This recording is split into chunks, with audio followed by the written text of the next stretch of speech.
Hi there, it's Lydia and I am back with 10 more tips to self-love and loving yourself. I just want to say a big thank you to everyone who watched my first video, which was 10 tips to self-love and loving yourself. The positive feedback from it just made my day, made my month, made my year. I'm really thankful that it helped at least one person. And funnily enough, it actually helps me sometimes when I'm feeling low or whatever I'm feeling. So it's nice to kind of learn from yourself. If you haven't watched it, please just check out the link below, and I'm back with 10 more. Also, my channel name's changed. It's not Lydia Latuti anymore. It's Lydia and Alma, and you will meet Alma very soon. She's my sister, and we just work better together in a lot of things. I will leave below a Facebook page. It'll say facebook.com/contact I Love Me, and that is the page to my charity, which is the I Love Me project. And the I Love Me project is basically a charity that is active and addresses the how to love yourself, because it's always thrown at you to do it and be confident and be this and be that, but no one really tells you how, and that's what we tackle. So please like my page on there for updates, as we have a very exciting campaign that we're working on, and I can't say much about it, but yeah, there's a lot to look forward to help change people's lives, and I'm really excited for that. Enjoy the video. You know what to do: like, comment, subscribe, and all that kind of stuff. I love to interact with you guys.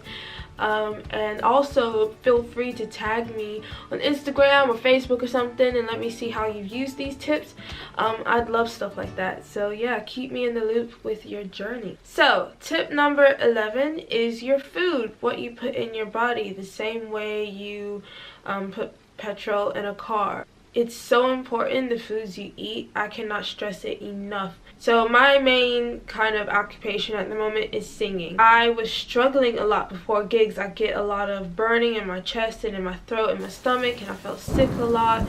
And I eventually found out that a lot of that was me consuming meat and dairy. So I started to do a lot of research on how it affects your body, and decided that I was gonna try out a vegan lifestyle. I am not completely vegan. I was pretty faithful for about 6 to 8 months, but I definitely became more conscious about the food I eat, because we have no idea the way food can affect our mood. Food can affect our hormones, our imbalances, acne, eczema. Like, if you just simply change your diet, you'll be amazed at how your body can change. And once you feel good, you'll feel better about yourself. Sometimes people choose to self-destruct by what they eat. I'm definitely a comfort eater, but it doesn't have good effects in the end. And food is just so vital, and drink as well. You don't want to have a bunch of soda pop and stuff like that. I've trained my tongue palate and my body to want water more than soda. Don't get me wrong, I still want my soda, but I'm just saying that now if there's no like juice or sodas in the house, I'm completely fine. Before, I'd kind of panic and make sure that we had some in the house. So yes, just do research on the food that you consume, and that will lead you to feeling better about yourself. Slowly wean yourself from choosing food when negative emotions or feelings or experiences enter your life. Don't get food to kind of cover it up, because then it's a very hard trap. Have more than 5 a day is what I'd say.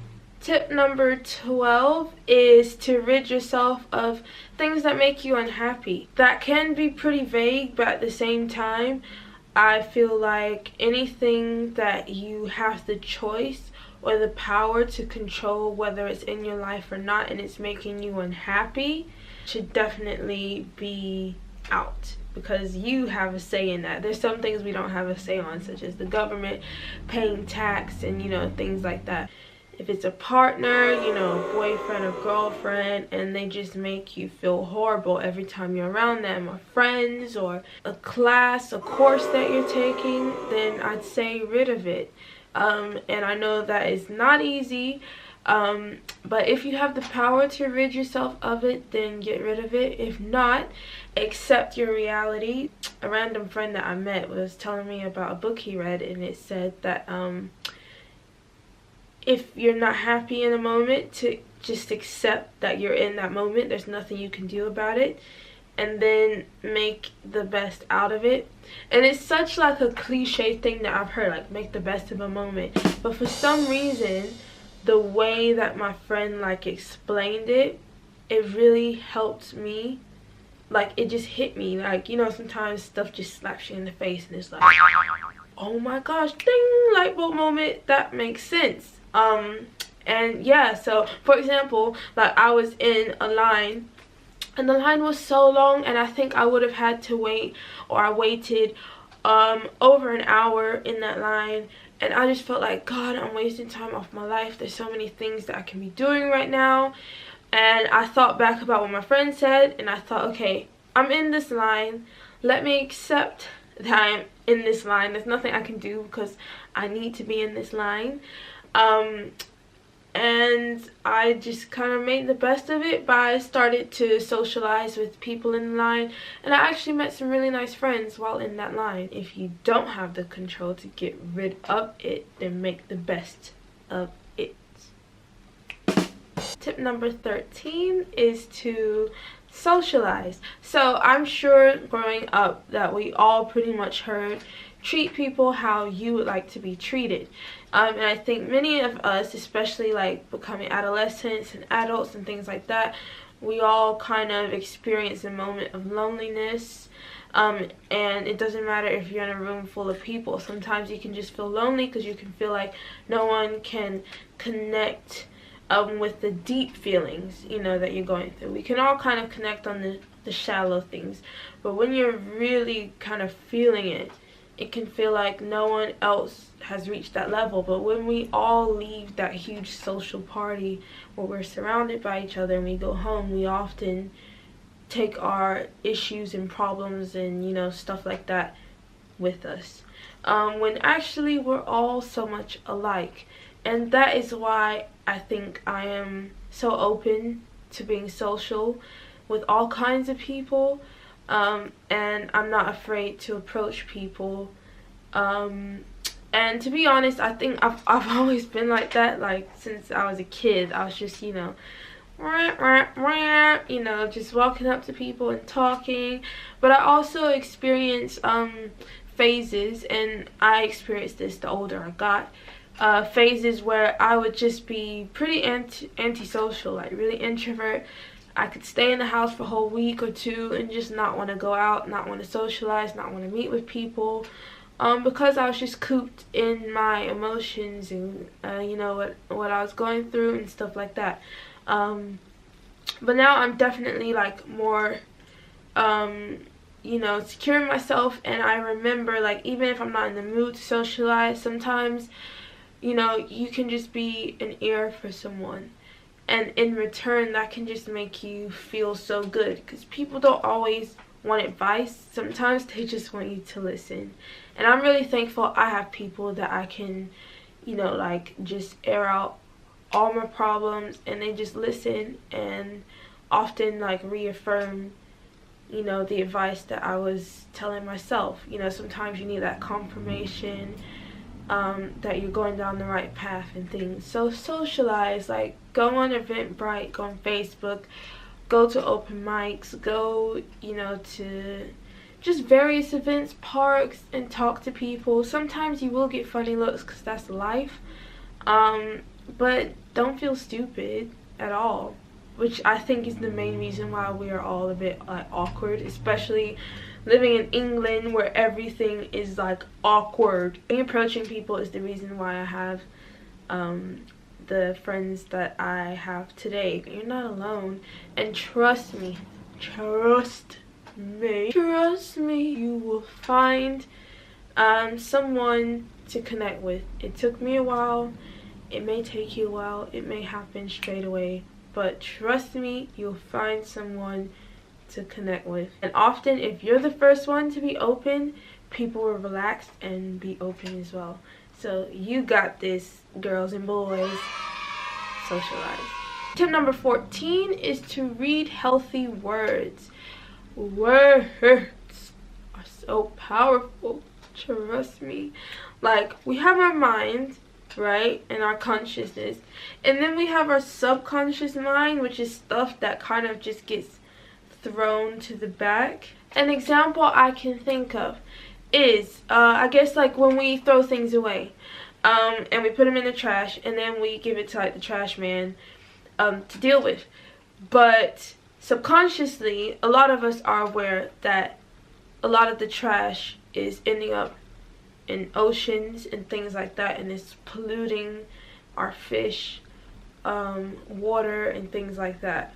But because we don't really deal with it like face front and head on, we kind of leave it to the back of our minds. In that same way, the words that you like consume and that your brain processes from what you read, some of them can impact you like straight away, and some of them like go to the back of your subconscious and then can affect you and like affect your or influence your actions, and like come full circle and come with force, which is why I'd say like just be extremely careful of what you're consuming. So that's like things you can read on Instagram, on Twitter, on Facebook, articles, magazines, newspapers, you know, just anything where you're reading. An example of how I had to change some things that I was reading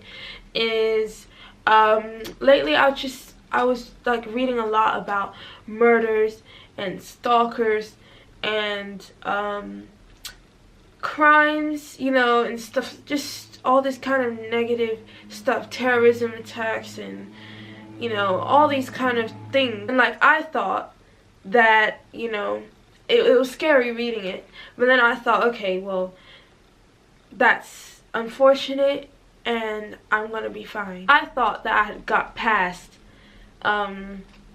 you know, all that stuff I was reading, but actually I hadn't. It was just put in the back of my mind, and I just, you know, would get paranoid when I go out and, you know, like observe my surroundings and, you know, observe people's behavior, like why was that bag left there, or, you know, why is this guy looking at me in this funny way, or why is this girl like eyeing me, or, you know, like everything was just paranoid me. And I realized it was because I was just over consuming a lot of those scary stories and just not living, you know. And there's so many things that you can read about, you know, body image, celebrities, money, failing, succeeding, you know, any of these topics you can overdose on. So you just have to really take it a day at a time. And I'd say the best way to manage it is to like vary what you're reading. So switch it up if you're going to read or study some murder cases, and then, you know, read a bit about a celebrity, or read about, you know, a success story, a sad story, a happy story. Like mix it up so that you are balancing out your stability up here. And yeah, that will help you a lot, trust me. But of course, I would say try and read more positive stuff if you can. Tip 15 is compliment strangers. Now this kind of echoes what I was saying earlier, but like I just feel so good when I compliment a stranger, and you just see like how chuffed or happy they feel after you said something to them. I remember reading a story about a woman who, like, all her workmates used to compliment her a lot, and she'd be like, oh, well, they just stopped lying to me. And then one day she forced herself to accept a compliment, and how it changed her life. If people don't really have a reason to not be honest when they're complimenting you, give some out and learn how to accept compliments. Accept it, take it on in love, and, you know, take it. Tell the world, you know, how you feel. give a compliment. You know what I'm saying? I like your outfit. I like your style. Your shoes are absolutely amazing. Some people may think it's creepy, but you know, whatever. At the end of the day, trust me, that person is gonna run home and tell the first person they see how this lovely boy or girl went up to me and said this to me. Trust me. Number 16 is to spend time alone. This is so important, I think, because, you know, if you're getting to know a new spouse, your parents, your siblings, your children, your teachers, your environment, whatever, you spend time with them, and that's how you get to know them. So in that same way, you have to spend time with yourself. And if you're struggling for ways, just kind of think of it as like dating yourself. Which of course that means that you would be the hottest companion. Okay, what would you do if you were going on a date? You'd probably go to a movie, sport activity, or, you know, go for a meal, or for a walk, for brunch. Like, there's so many things that you would do with someone else. So why don't you try doing that alone? So, like, one of the things I really want to do is go to like an actual restaurant and sit down and eat a meal by myself. I've been to like a cafe and done it, and I was fine. But if I could actually do the knife and fork thing with like a glass of wine and, you know, candlelit environment, woo, I don't know if I could do it. I hope to try it someday and probably let you know. But yes, spend time with yourself. It's so important. And you'll get to know yourself and know who you are. Tip number 17. I'm struggling. Tip number 17. I got it. Spend your time wisely. So we're going back to time. Spend it very wisely. So I like to say, look at your time on earth as a budget, and you want to spend a budget wisely. You don't want to go bankrupt or broke so soon. And when I say soon, that doesn't mean like, you know, you want to go bankrupt at an early age. You could be bankrupt in life at the age of 80 and realize you've never done what you really want to do. And I hope this is making sense. A lot of older people, you know, often have or had regrets. It's also quite difficult to know when you're wasting your time. A method that has helped me realize when I am wasting my time is after, like, let's say for a whole day I've gone out and I've done a number of things, and when I come home I'll either kind of write a list of what I've done, because sometimes I'm just too lazy to write a diary.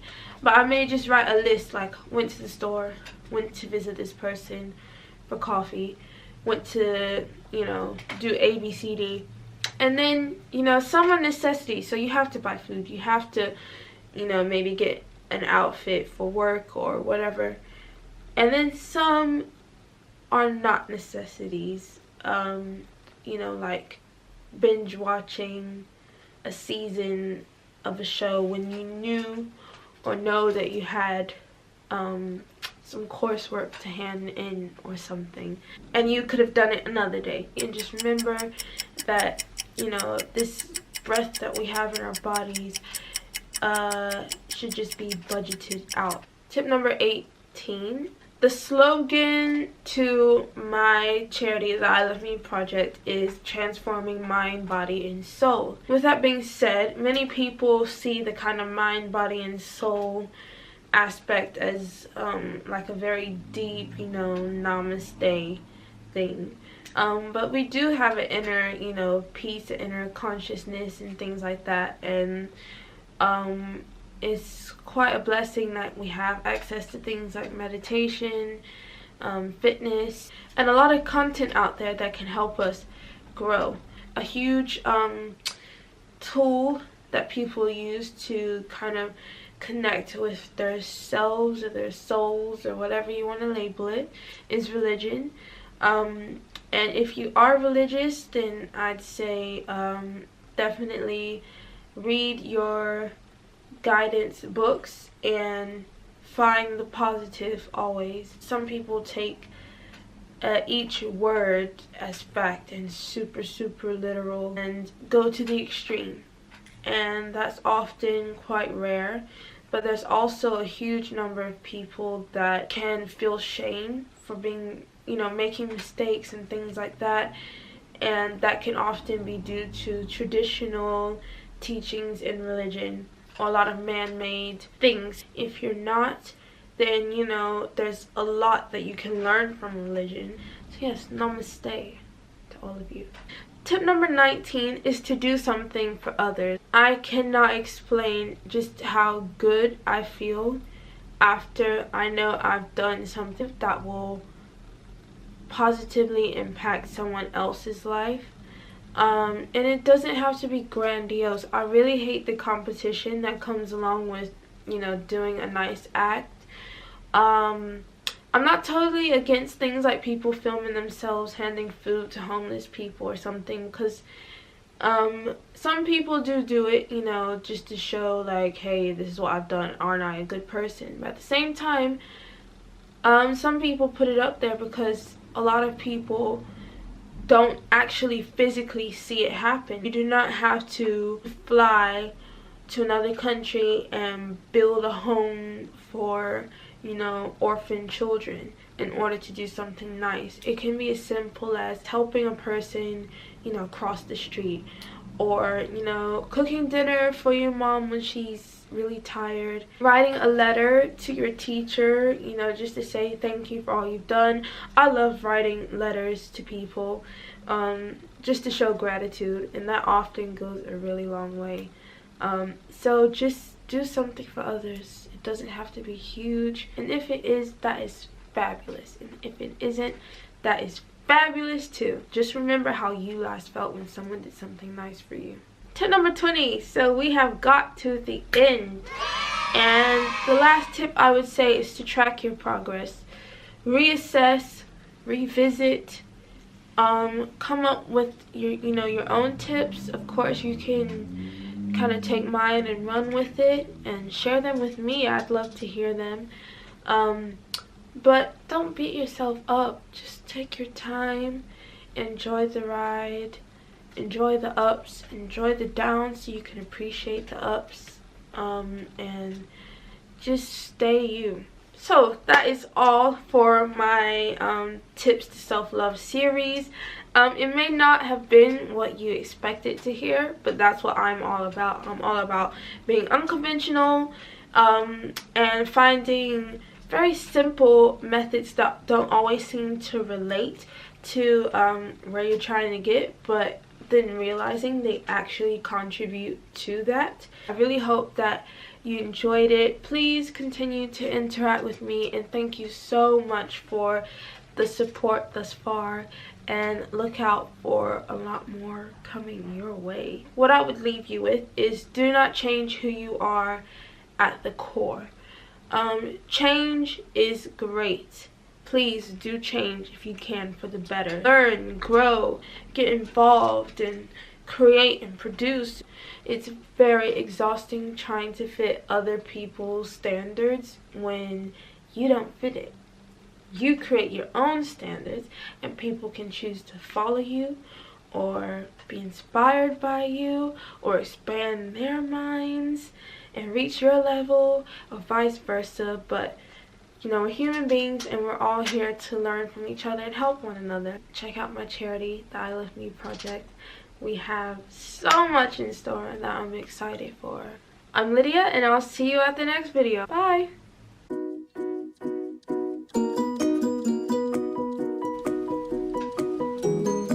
A boyfriend or girlfriend control to get rid of, and that you, and most importantly,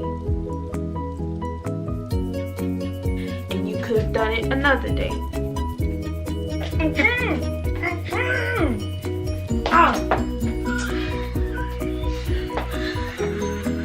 What's wrong with